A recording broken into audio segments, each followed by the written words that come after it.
오늘 함께 은혜 받을 말씀 우리 사도행전 4장 36절 말씀입니다.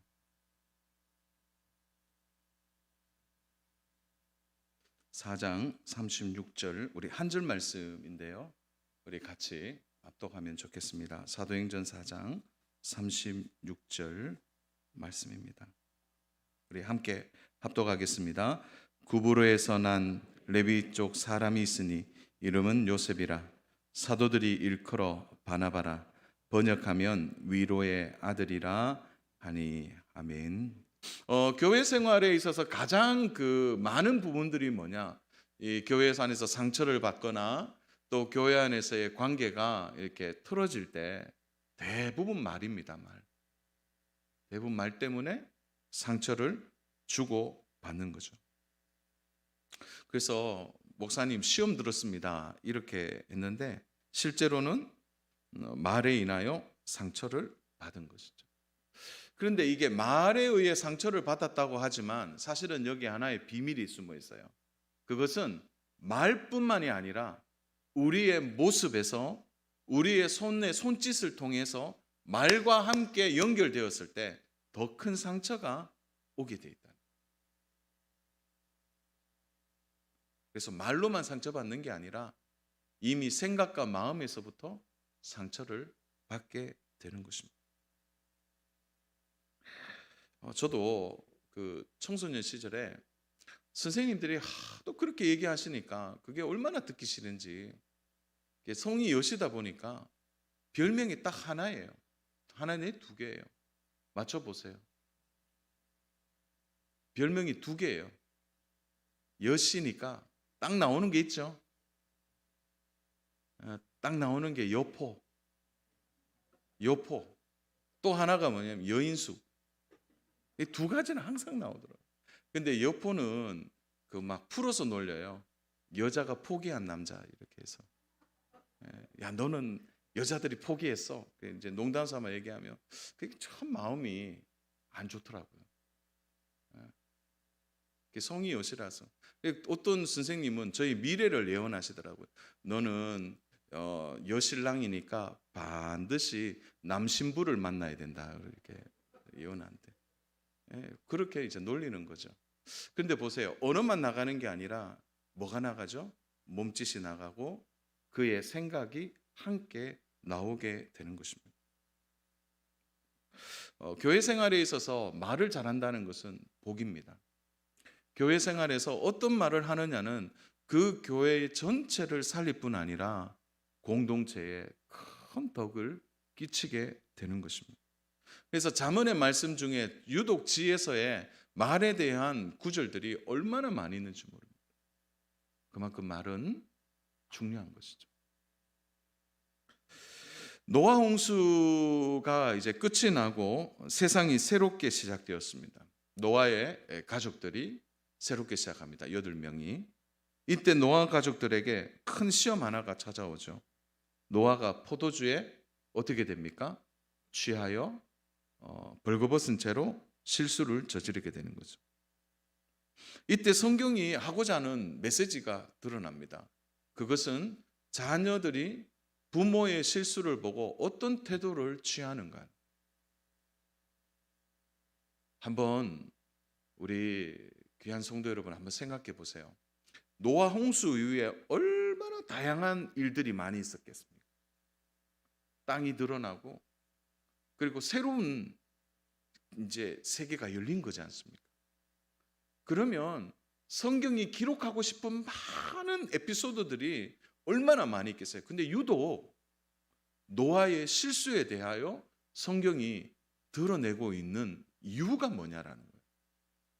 세상이 새롭게 시작되고 한 가정이 새롭게 시작하면서 그 가정이 가장 먼저 세워야 될 기초가 뭔지를 성경은 얘기하고 싶은 거죠. 그 기초가 뭡니까? 아버지의 실수를 자녀들이 어떻게 반응하냐. 건강한 교회, 행복한 교회가 세워질 때 그 교회가 어떤 가치를 가지느냐, 무엇을 가장 중요하게 여기는가가 똑같이 이 말씀 안에 적용할 수 있는 부분이라는 거예요. 자, 자녀들이 각각 다르게 반응합니다.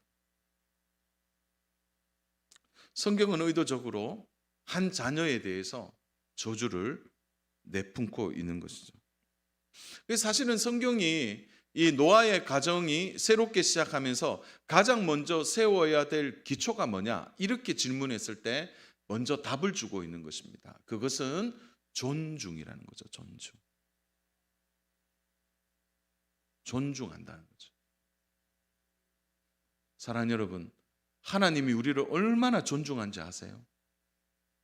하나님의 사랑의 깊이에 더 깊이 들어가 보면 하나님이 우리를 얼마나 사랑하는 그 우리의 그 존귀함, 그것을 하나님이 존중해 주시는, 인간의 나약함도 죄를 물먹듯이 먹는 죄의 공장에 태어난 우리들을 하나님이 존중해 주시는, 믿음 없는 아브라함을 존중해 주시는, 노아의 가정이 새롭게 시작하면서 가장 먼저 쌓은 기초가 바로 부모와 자식 간의 존중입니다. 존중. 그 존중이 깨어진 겁니다. 깨어진 거. 둘째 아들을 통해서. 사랑 여러분, 말로 실수할 수 있죠. 그러나 이 말이 왜 인격을 가졌느냐? 그 말 속에 존중이냐 비존중이냐가 극명하게 드러나기 때문에. 저는 오늘 한 인물에 좀 주목하고 싶습니다. 그것이 오늘 우리가 보고 있는 바울의 후견인이고 안디옥 교회 지도자이고 동시에 초대교회의 가장 존경받는 인물 바나바입니다. 바나바를 한마디로 요약을 했죠. 그는 위로의 사람이라. 위로의 아들이라는 이 파라클레시스라는 뜻은 위로라는 뜻도 있지만 그 안에 또 하나의 뜻이 있습니다. 한번 따라서 할까요? 격려자, 격려하는 사람이라는 거죠.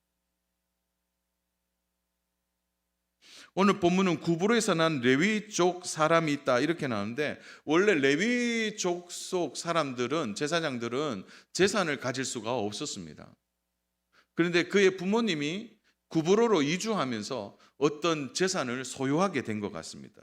그런데 그의 아들인 요셉이 나중에 어떻게 합니까? 이 바나바 아닙니까? 바나바가 가난하고 어려운 사람들을 위해 그 다 재산을 내어 놓은 것이죠. 그 소유를 가난한 자들을 위해 다 내오면서 그는 격려자, 위로자가 되어진 것입니다. 우리는 그에게서 인격과 삶을 동시에 볼 수 있는 것입니다. 바나바가 가는 곳마다 가난한 자들이 존중받았고 어려운 사람들이 힘을 얻게 되고 그의 위로와 격려를 통하여 그 공동체 바깥에 있던 사람들이 다시 돌아오게 되는 것입니다. 그래서 이 바나바는 어떤 사람이냐? 연결자의 사역을 한 거예요. 연결하는 사역. 누구도 사울의 회심을 믿지 않았습니다. 이때 사울의 곁에서 사울을 붙들고 위로하고 격려한 사람이 바로 바나바입니다. 만약 바나바가 없었다면 사울은 위대한 사도로서의 길을 걸어가는데 많은 어려움이 있었을 겁니다. 사도행전 9장 26절부터 27절인데요. 이렇게 이해합니다. 사울이 예루살렘에 가서 제자들을 사귀고자 하나 다 두려워하여 그가 제자됨을 믿지 아니하니 바나바가 데리고 사도들에게 가서 그의 길에서 어떻게 주를 보았는지와 주께서 그에게 말씀하신 일과 다메섹에서 그가 어떻게 예수의 이름으로 담대히 말하였는지를 전하니라. 사울의 후견자가 된 거예요. 내가 보증한다는 거예요. 바나바가 이렇게 후견인으로, 그가 위로자로, 격려자로 설 수 있었던 그 중심에 뭐가 있는 겁니까? 그는 하나님의 마음을 갖고 있었다는 거예요. 어떤 마음인가요? 노아 홍수 시절 이후에 처음으로 가정의 기초를 놓은 존중이에요. 주 안에 사랑하는 여러분, 저는 원래 말할 줄은 모릅니다. 저는 원래 칭찬 잘 못합니다. 저는 어릴 때부터 격려하는 걸 잘 못합니다. 안 배웠습니다. 그렇게 말하기 전에 먼저 하나님 우리에게 주셔야 될 마음이 있다는 거예요. 우리 지금까지 수많은 신앙생활 하면서 축복해야 됩니다. 얼마나 많이 들었습니까? 서로 사랑해야 됩니다. 수없이 들었는데 안 되고 또 안 되는 이유가 뭘까요? 우리 안에 가장 기초가 준비되지 않아요. 그것은 하나님이 세우신 공동체의 가장 기초가 되는 존중함이 필요하다. 타인에 대하여, 상대방에 대하여, 옆에 있는 성도들을 향하여 어떻게 존중하고 있느냐. 후에는요, 사도행전 15장에 보면 이제 바울과 바나바로 명칭이 변경돼요. 14장까지는 바나바와 바울이었습니다. 그러나 이제 바울이 전면에 서게 되고 바나바가 그의 스텝이 되어지는 이제 이름의 순서가 바뀐 거죠. 근데 바울이 적극적으로 나설 때 바나바가 그를 아주 신실하게 도와줘요. 그러니까 바나바가 이런 존중의 마음이 있는 거예요. 저는 말의 축복을 배우기 전에 먼저 하나님이 우리 한 분 한 분의 마음에 이런 깊은 존중의 마음을 하나님 주시기를 소망합니다. 이 마음이 있어야 돼요. 존중하는 마음이 있어야 돼요. 이런 존중이 사람을 세우고 사람의 인격을 다치지 않게 하는 것이죠. 지난 여름 성경학교 때 이제 한 장면이 딱 생각이 나는데요. 그 장면은 그 이제 유치부 아이를 향한 우리 이제 장로님 한 분이 그 아이의 눈높이에 맞춰서 이렇게 고개를 이렇게 숙이고 아이의 말을 경청하는 것을 봤습니다.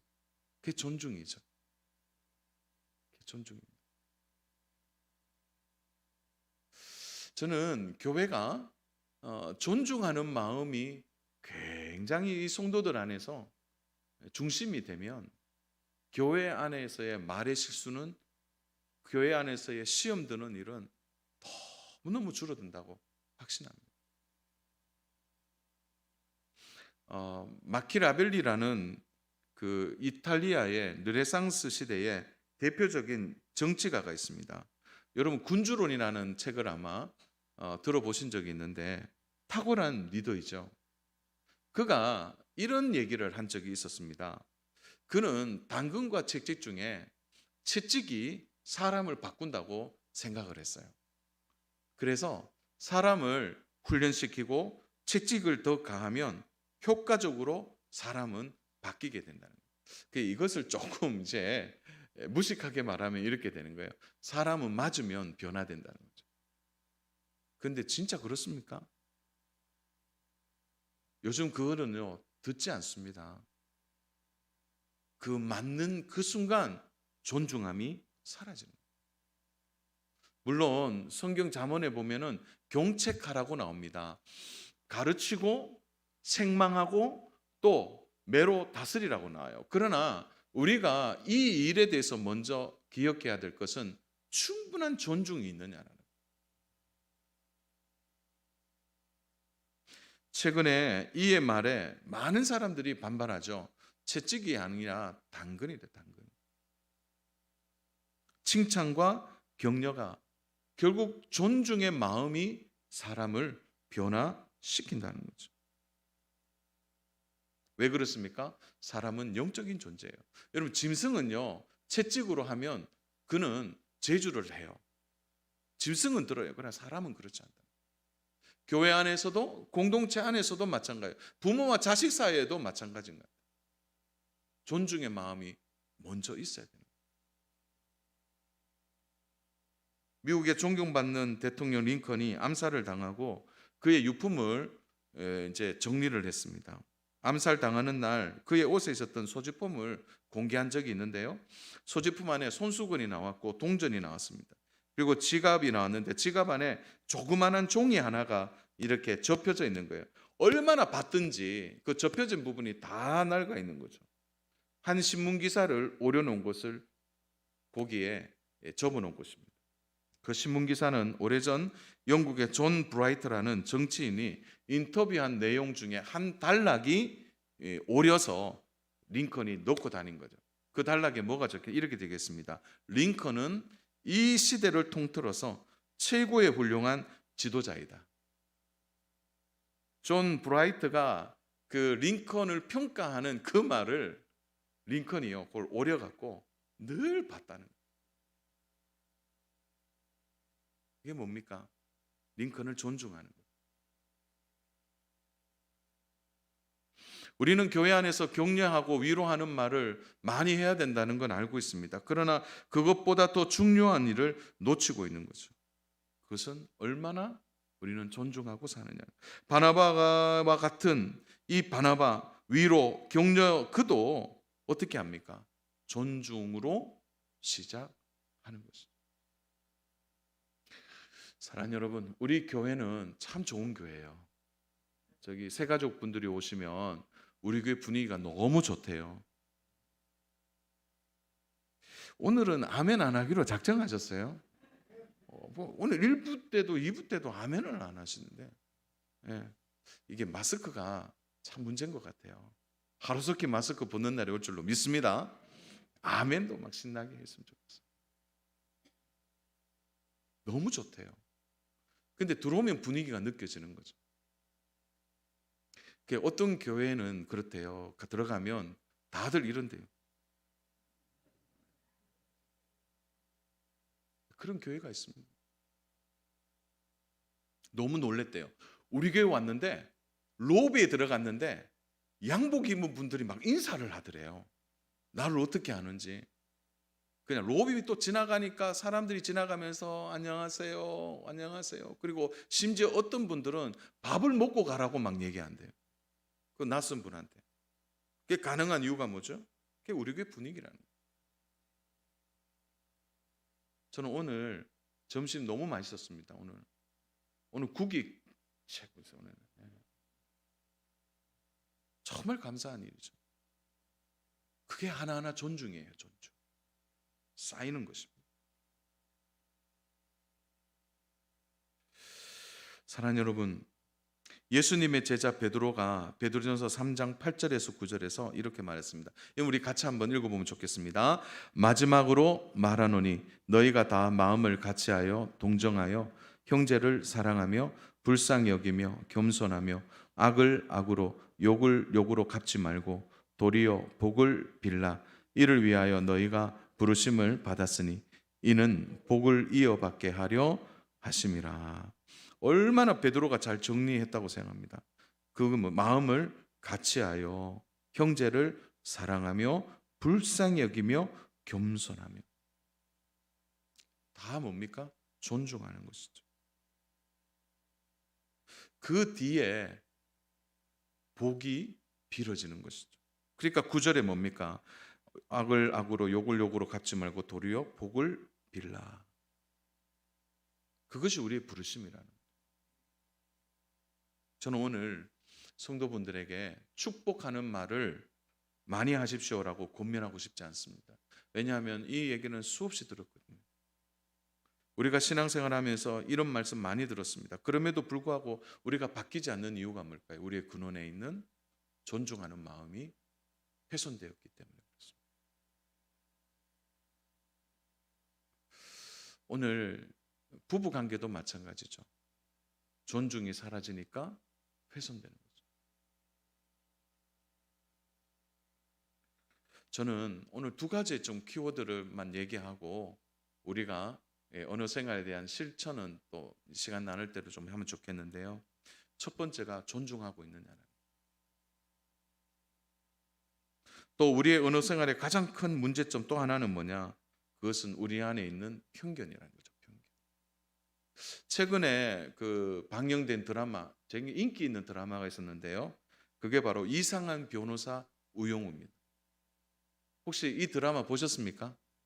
네, 많이 보셨죠? 저희도 저도 한 번 이제 본 것 같아요. 본방을 본 것 같은데 장애를 가졌죠. 자폐 장애. 그런데 그가 이제 변호사가 되어서 쉽게 말하면 좋은 이 로펌에서 뭐 좌충우돌 이제 막 충돌하면서 이제 성장해가는 그런 드라마입니다. 사람들은 편견을 갖고 있죠. 자폐가 어떻게 다른 사람을 변호할 수 있느냐. 그 드라마가 유쾌하게 그것을 풀어낸 것이죠. 이 편견이라는 사회 구조는 오늘 사람과 사람을 나누고요, 차별하게 만들고 또 서로를 상처받고 상처 주는 아주 큰 중심에 이 편견이 있습니다. 제가 한 사진을 좀 보여드릴게요. 자, 보십시오. 자, 이 사진을 보고 어떤 생각이 드십니까? 제가 한번 얘기해 볼게요. 앞에 지금 달려가는 흑인이 있고 뒤에 또 달려가는 경찰관이 있습니다. 무슨 관계일까요?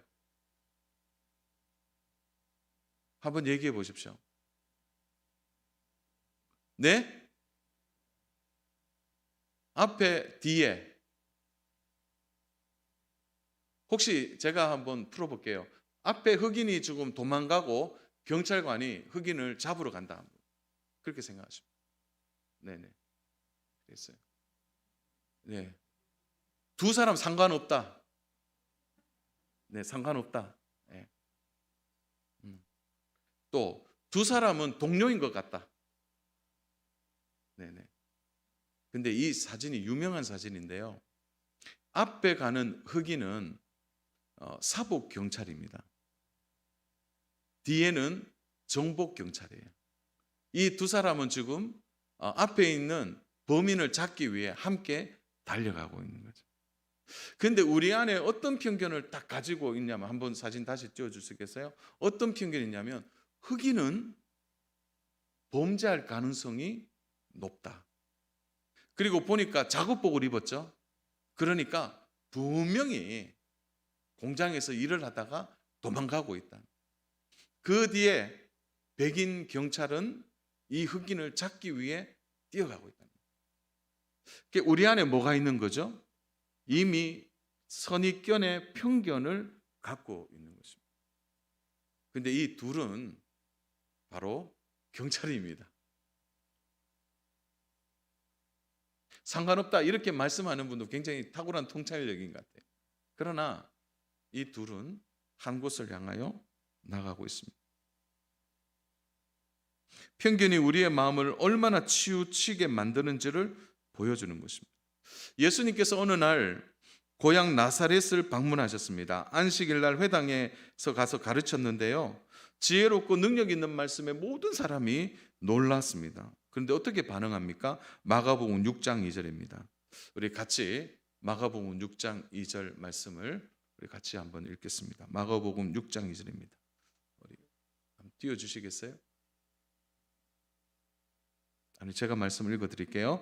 안식일이 되어 회당에서 가르치시니 많은 사람이 듣고 놀라 이르되 이 사람이 어디서 이런 것을 얻었느냐? 이 사람이 받은 지혜와 그 손으로 이루어지는 이런 능력이 어찌 됨이냐? 사람들이 믿지를 않는 거죠.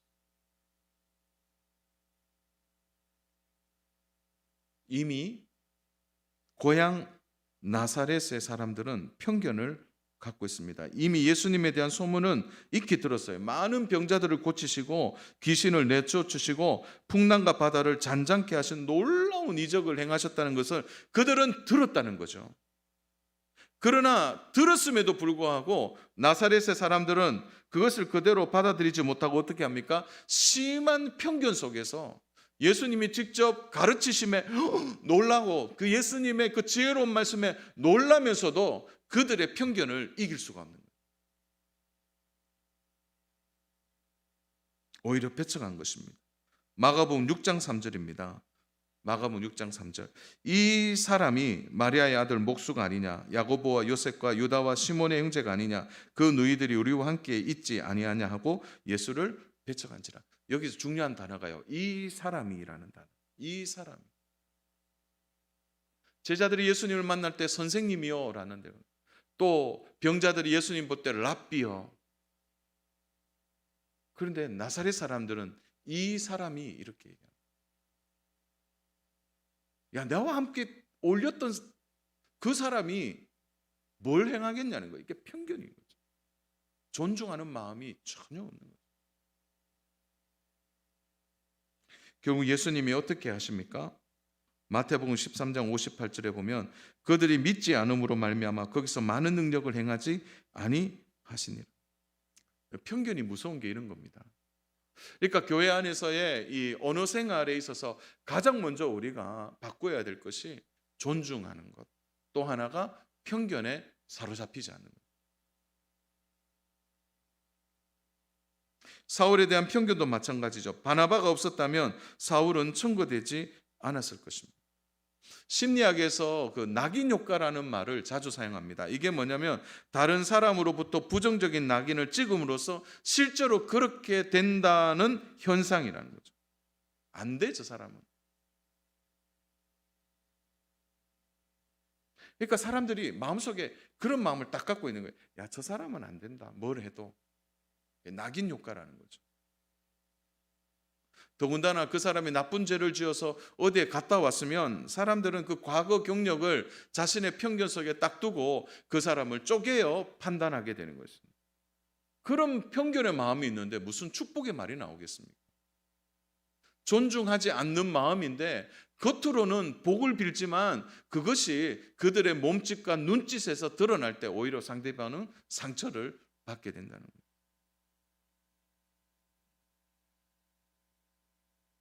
제가 어느 글을 읽다가 진짜 이게 우리 한국 사람들에게 이런 게 많구나 했는데, 여러분 얼굴 예쁜 사람을 보면 어떤 마음이 드세요? 얼굴 예쁜 사람을 보면 너무 하나님이 창조하신 너무너무 예쁜 사람이라고 얘기합니까? 얼굴값 하네 이렇게 생각하세요? 제가 오늘 좀 오니까 자꾸 고개를 숙이는 분이 계셔서. 예. 근데 사람들이요, 그래요. 결혼식장 가서 이제 축복을 해야 되는데, 이제 친구 결혼식장 가서 이제 며느리가 너무 예쁜 거예요. 그러면 뭐예요? 며느리, 야, 너희 며느리 너무 예쁘다. 어떻게 저런 며느리, 예쁜 며느리를 얻었나? 앞으로 예쁘게 살 거 이래야 되는데, 아이고, 며느리가 너무 예쁜데 조심해야 될 것 같다. 뭐 이렇게. 그게 우리 안에 있는 편견이라는 거예요. 마음속에. 또 그런 거예요.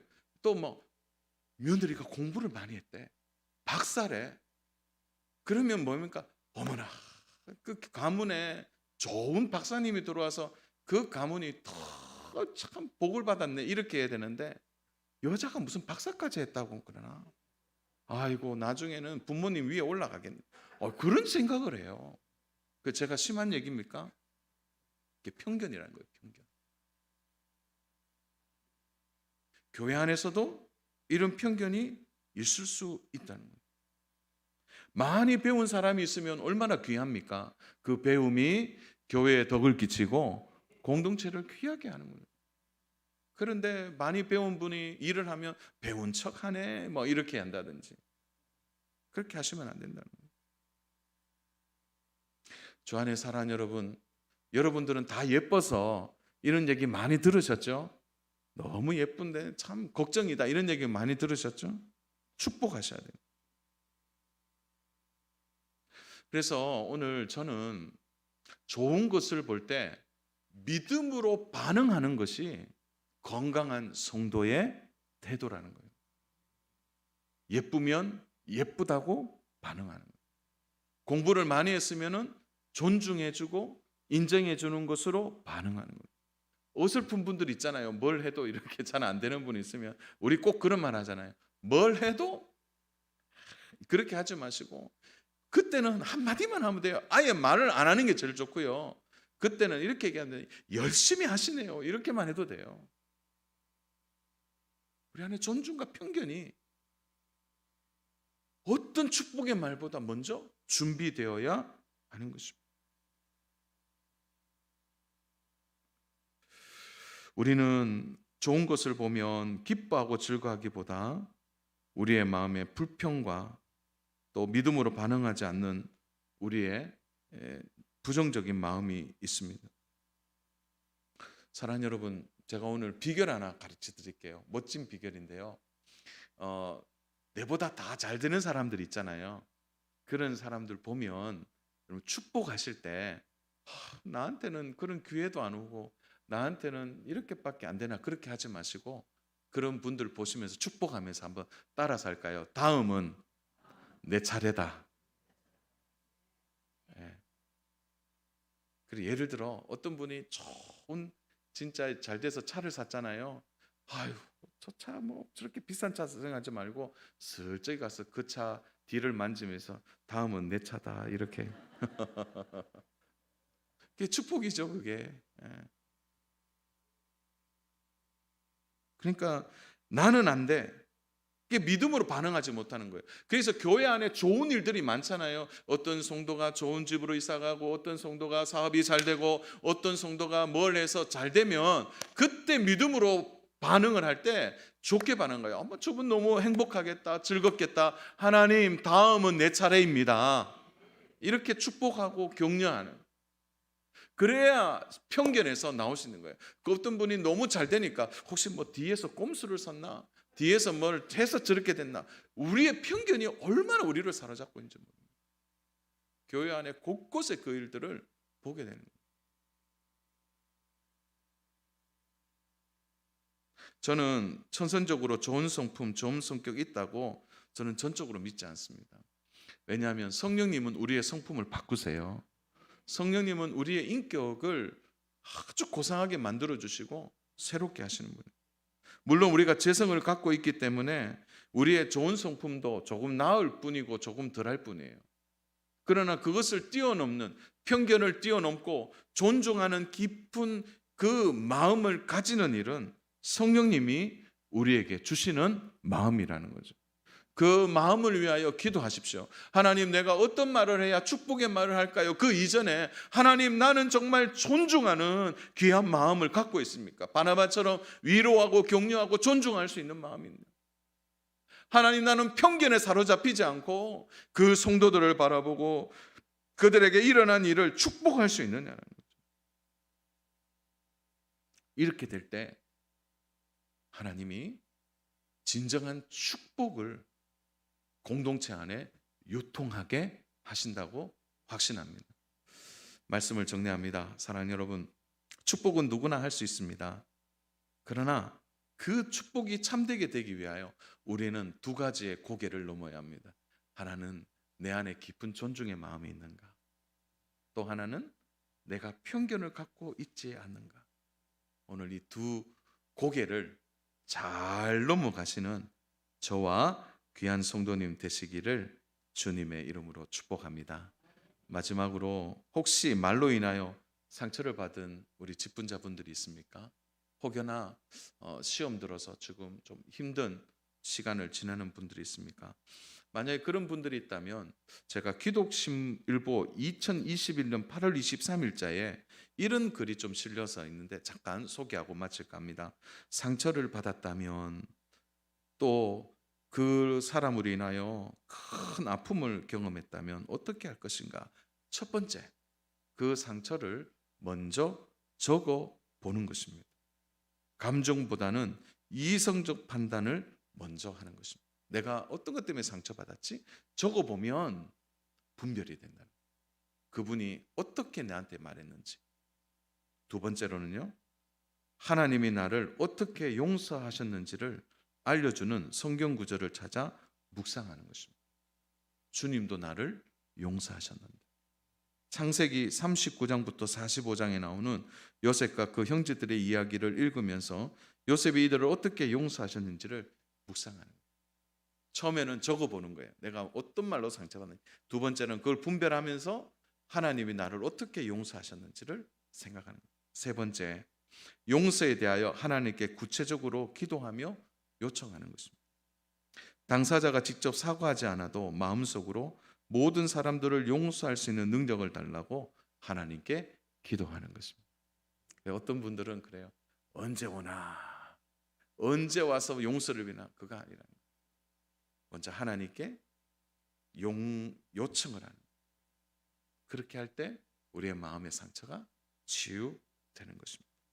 주 안에 사랑하는 여러분, 공동체의 역동성은 축복하는 말의 관계 속에서 열매를 맺지만 그 열매의 핵심은 존중과 편견을 뛰어넘는 성숙한 성도와 직분자들을 통해 드러나게 된다는 것입니다. 그러므로 우리가 오늘 이 마음을 좀 잘 담아서 축복의 말을 하기 전에 나는 그를 존중하고 있는가? 나는 어떤 편견에 사로잡혀 있지 않는가? 우리의 마음을 점검하고 하나님의 복을 그대로 흘러보낼 수 있도록 바나바와 같이 위로와 존중과 편견 없이 공동체를 아름답게 세워나가는 저와 우리 믿음의 성도님 되시기를 주님의 이름으로 축복합니다.